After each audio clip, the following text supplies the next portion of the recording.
TV 프로그램을 보는 것 중에 하나가 금쪽 같은 내 새끼라는 프로그램입니다. 보신 적 있으신가요?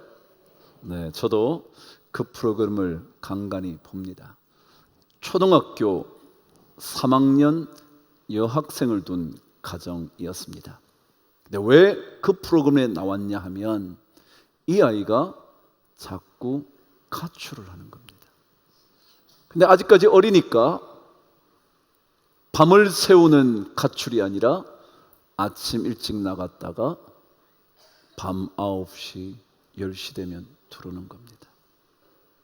그래서 엄마가 아빠가 앉혀놓고 너 왜 나갔어? 왜 이때까지 소식도 없었어? 채근하며 나무랍니다. 그 아이는 아무 대답도 하지 않고 고개 숙이며 듣기만 합니다. 엄마 아빠의 감정이 점점 더 상승됩니다. 그럼에도 불구하고 엄마 아빠도 참 차분하게 왜 나간 거야? 왜 대답이 없어? 말해봐. 그러던 거예요. 근데 아이가 또다시 대답하지 않은 채 앉아있으니까 엄마가 단언합니다. 너 마음대로 대답하지 않았으니 이제 엄마도 네가 원하는 것 하지 않을 거야. 알았지? 들어가 봐. 끝이 난 겁니다. 그 아이가 일어나더니 자기 방으로 들어갑니다. 근데 들어가더니 자기 옷장문을 이렇게 열고는 그 안에 몸을 집어넣더니 막 우는 겁니다.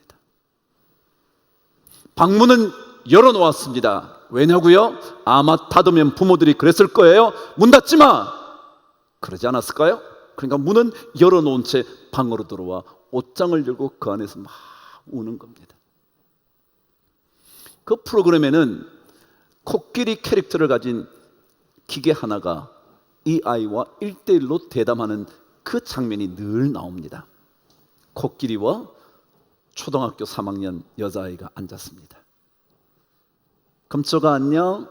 그때 그래 안녕? 묻기 시작합니다. 너 왜 가출했는데?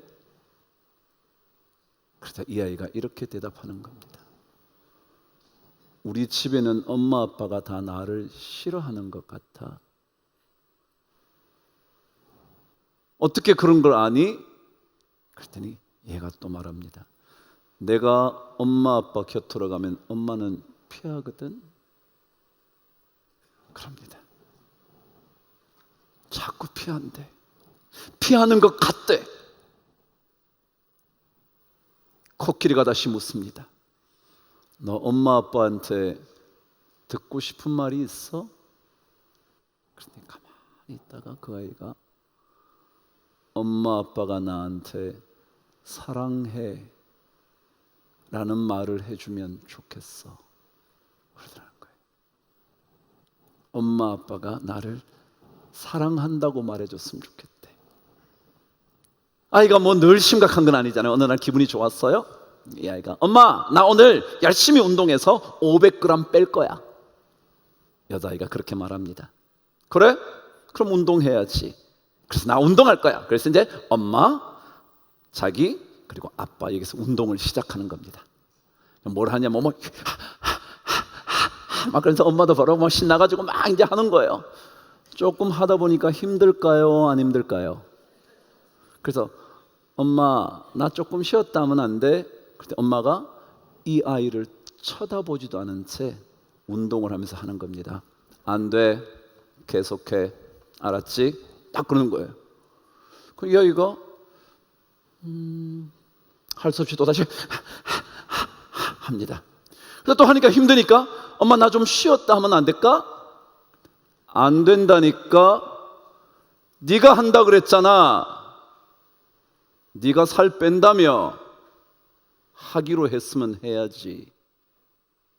그리고 이건 운동의 문제만이 아니야. 네 자신을 잘 관리하지 못하는 것 때문에 네가 이거 하자 그런 거 아니었어? 갑자기 더 심각해지는 겁니다.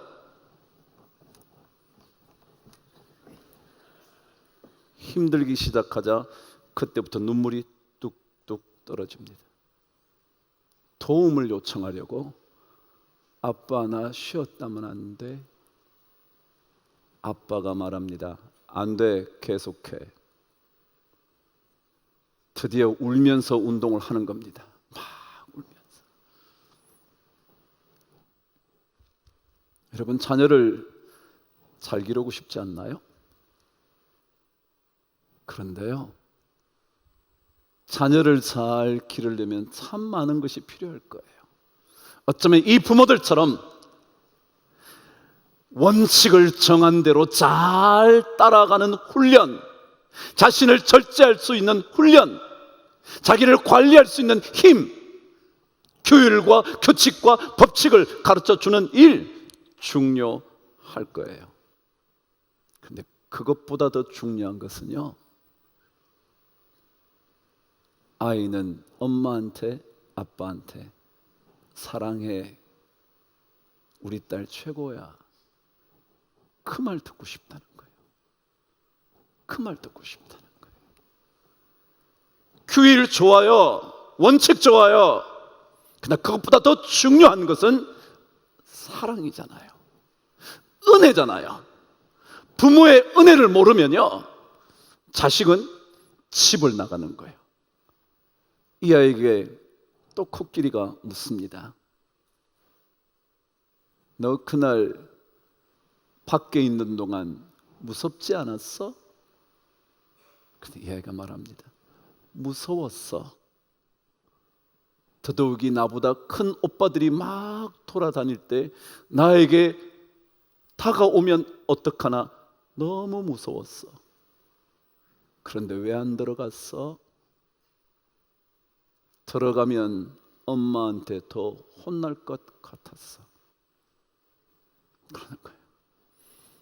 그 모습을 보던 엄마 아빠가 울기 시작하는 겁니다.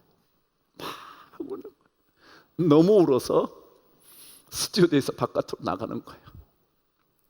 너무 무서웠는데 갈 수가 없었대. 엄마에게 더 혼날까 봐. 여러분, 자식들 잘 길러야죠. 이건 이렇게, 저건 저렇게. 얼마나 정확한 규율을 가르쳐 주어야 자녀가 잘 자랄까요? 그런데 더 중요한 것은 그 아이를 향한 엄마의 은혜의 마음이에요. 은혜의 마음. 오늘 히브리서 12장 15절 앞부분은 이렇게 기록되어 있는 말씀이 등장합니다. 저와 한번 읽어보시죠. 시작. 너희는 하나님의 은혜에 이르지 못하는 자가 하나도 없도록 해야 된다. 신앙생활 하는 사람들은요, 하나님의 은혜를 받아야 돼. 은혜를 받아야 돼. 다른 어떤 것보다 하나님의 은혜에 이르지 못하면 안 되는 것이 신앙생활이에요. 여러분, 이유가 뭔지 아세요? 왜 하나님의 은혜를 경험해야 되는 줄 아세요? 왜 우리 모든 사람에게 은혜가 필요한 줄 아세요? 히브리서 12장 15절은 뒷부분에 이렇게 기록되어 있습니다. 읽으시죠. 시작. 또 쓴뿌리가 나서 괴롭게 하여 많은 사람이 이로 말미암아 더럽게 되지 않게 하기 위하여 하나님의 은혜가 필요하대. 뭐라 그랬냐면요, 하나님의 은혜가 없으면 우리 안에 쓴뿌리가 생긴대. 쓴뿌리라는 건 무슨 뜻이냐면 독이 있는 식물이라는 거예요. 독이 있는, 유독한 이라는 뜻입니다. 말하자면 하나님의 은혜를 받지 못하면 우리 안에 독이 자꾸 생긴다는 거예요. 여러분, 신앙생활은요, 오늘 하나님의 말씀처럼 하나님의 은혜에 이르지 못하는 자가 없도록 해야 돼요. 내가 내 자식과의 관계에서, 사람과의 관계에서, 내 모든 삶에서 하나님의 은혜에 이르지 않으면 안 된다고 꼭 생각해야 된다. 은혜가 없는 가정은 유독한 가정입니다. 독이 있는 가정입니다. 그래서 점점 더 자녀들과 남편과 아내가 독기가 서려지는 겁니다. 그래서 은혜가 사라지고 나면 그 가정은 독으로 인하여 하나도 둘씩 시들기 시작하고 마침내 파멸에 이릅니다. 은혜가 없는 관계는요, 쓰라린 관계입니다. 자식과 부모의 관계에 은혜가 없다고요?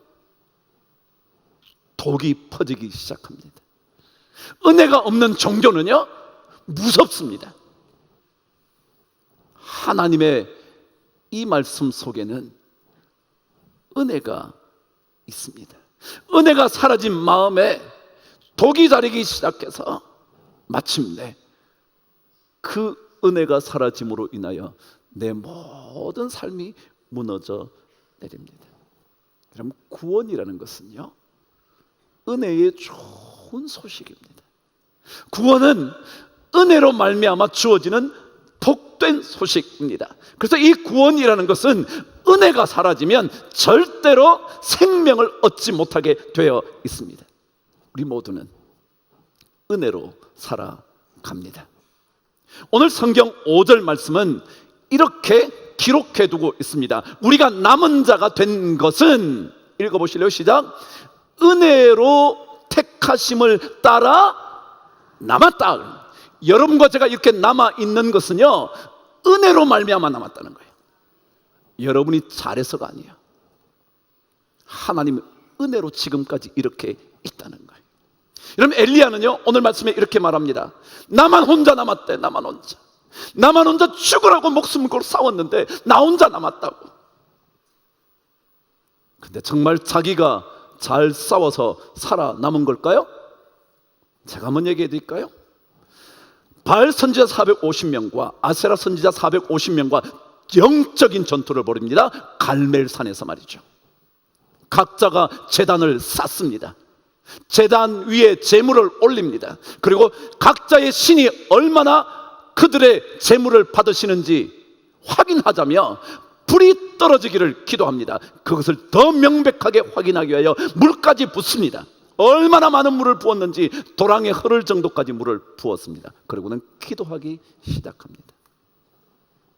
그런데 아침부터 시작된 바알 선지자와 아세라 선지자의 기도에는 응답이 없습니다. 나중에는 몸까지 상하면서 칼과 단창으로 찌르면서 피를 흘리면서까지 기도합니다. 그래도 응답이 없습니다. 그런데 엘리야가 기도하자 하나님께서 그 제물을 불을 보내어 받으시는 겁니다. 만약 엘리야가 그렇게 매달렸는데도 불구하고 하나님께서 불을 내리시지 않았다면 엘리야가 살아남았을까요? 못 살아남았을까요? 나머지 850명 선지자에게 죽임을 당했을 것 같지 않나요? 여러분, 엘리야 자기가 잘한 게 아니에요. 진짜 하나님께서 엘리야의 기도를 받으셨기 때문에 자기가 산 거예요. 근데 엘리야는 자기 혼자 죽으라고 싸웠다는 거예요. 나는 이만큼 했다는 거예요. 나는 열심히 특심한 사람이라는 거예요. 근데 나머지는 다 어디 갔냐고. 우리는 착각하는 거예요. 전부 다 내가 잘해서 이렇게 된 거라고. 아닙니다. 오늘 말씀대로 은혜로 말미암아 택함을 받아 남은 사람이 여러분과 저입니다. 엘리야의 간구에 응답하신 하나님의 은혜가 있었기 때문에 엘리야가 살아남았고, 마치 자기 자신의 능력으로 된 것처럼 살아남지 않았다는 것을 그는 알았어야 했습니다. 구약 성경에 등장하는 모든 사건들은 다 하나님의 은혜의 이야기입니다. 요셉이 애굽 대제국의 총리가 됐다고요? 제2인자가 됐다고요? 노예가요? 지가 열심히 하면 되나요? 여러분, 그렇게 생각되시나요? 아니요. 하나님의 은혜가 거기 있었기 때문에 그렇게 되는 거예요. 출애굽의 홍해가 그들이 갈랐나요? 어느 누가 남해를 갈라놓습니까? 어느 누가 서해 바다를 갈라놓을 수 있습니까? 하나님의 은혜 아니면 됩니까? 어느 누가 요단 강을 가릅니까? 어느 누가 여리고를 돌기만 해도 무너뜨리게 합니까? 어느 누가 미디안을 쳐부술 수 있는 용기 있는 누가 있습니까? 기도는 다 하나님의 은혜로 무너뜨린 겁니다. 어느 하나 구약 성경의 사건은 하나님 은혜 아닌 것 없습니다. 그 은혜로 우리는 살기 때문에 그렇습니다. 이스라엘 백성이 이스라엘 백성으로 남아 있는 것은 하나님의 은혜 때문이었습니다. 끊임없이 반복하여 말씀하듯이 너희의 수요가 많은 것 때문이 아니라 오직 다만 내가 너희를 사랑하기 때문에 그렇다. 이게 은혜라는 거예요. 삼손 이야기 한번 들려드려 볼까요? 삼손은 나실인으로 태어납니다. 나실인은 하나님께 바쳐진 거룩한 백성이라는 의미입니다. 그가 자라면서 하나님의 영이 임하자 그가 강력한 군사로 거듭납니다. 언젠가 들려드린 것처럼 나귀뼈 하나만 들고도 블레셋 1000명을 죽일 수 있는 힘이 생깁니다. 근데 그 힘이 어디서부터 왔냐면 머리털에서 왔다는 겁니다. 머리털. 제가 한번 물어볼게요. 진짜 삼손의 힘이 머리털에 있었을까요? 여러분 그렇게 생각하시나요? 그래서 삼손이 머리가 없으면 힘이 없고 머리가 있으면 힘이 있나요? 아니요. 이런 일이 생겼습니다. 블레셋 여인의 유혹을 받아 마침내 그의 비밀스러운 이야기를 다 들려줘서 머리가 잘려 나갑니다. 그 순간 힘을 잃어버립니다. 그리고는 블레셋 군대에게 끌려와 두 눈이 다 빠져버린 채 그는 결박되어 그때부터 맷돌만 돌리는 인생으로 살아갑니다. 오늘 하루, 내일 하루, 또 한 주간, 두 주간 계속 맷돌만 돌립니다. 여쭤볼게요. 그러는 동안 머리가 자랐을까요? 안 자랐을까요? 자랐어요. 만일 머리털에 힘이 있었다면 맷돌을 돌리는 동안 머리가 자라기 시작했을 때 힘이 생겼을까요? 말았을까요? 생겼을 겁니다. 그런데 안 생깁니다. 왜냐하면 어느 날 잔치 자리가 벌어집니다. 블레셋 군대들이 삼손을 잡아 눈까지 다 빼버리고 이제는 완전히 이스라엘을 점령했다고 생각되어 잔치를 벌이기 시작합니다. 그리고 삼손을 불러와 놀이객감으로 불러오는 겁니다. 자, 인간 한번 보라고. 그리고 마침내 사사기 16장 28절에는 그의 마지막 기도 한 자락이 기록되어 있습니다. 읽어보실까요? 주 여호와여 구하옵나니 나를 생각하옵소서. 하나님이여 구하옵나니 이번만 나를 강하게 하사 블레셋 사람에게 원수를 단번에 갚게 하옵소서. 기도하자 그 기도를 들으신 하나님께서 삼손에게 다시 힘을 불어넣어 주셔서 기둥을 안고 엎드리자마자 기둥이 무너져 내린 겁니다. 머리털에 힘이 있었던 게 아니고요, 하나님께서 그에게 힘을 주신 거거든요. 하나님이 회복시키시고요, 하나님께서 능력을 주셨기 때문에 그는 기둥을 밀자마자 그 기둥이 무너져 내린 거예요. 우리가 아브라함의 자손이기 때문이 아니에요. 우리가 이스라엘 자손이기 때문이 아니에요. 우리가 12지파 중에 한 지파에 속했기 때문이 아니에요. 하나님의 천적인 은혜예요. 그래서 오늘 성경 2절 말씀은 이렇게 기록하고 있는 거예요. 시작. 하나님이 그 미리 아신 자기 백성을 버리지 아니하셨대요. 이건 이스라엘 백성 얘기하는 겁니다. 하나님 미리 알고 계시던 이스라엘 백성이에요. 그러나 하나님은 그 알고 계신 이스라엘 백성만이 아니라 여러분과 저를 이미 알고 계셨습니다. 이방인인 우리 모두를 알고 계셨습니다. 그래서 미리 아신 우리, 미리 아신 이스라엘 백성, 그들을 하나님께서 은혜로 건져주셔서 우리가 뭐하게 됐다고요? 남게 되었다. 전적으로 하나님의 은혜입니다. 사도 바울은 9장부터 11장까지 계속해서 은혜로 말미암는 구원에 대하여 강조하는 겁니다. 오늘 내용도 그렇습니다. 그래서 이 이야기는 우리의 행위로 되는 것이 아니라 하나님의 은혜로 되는 것이다 말하는 겁니다.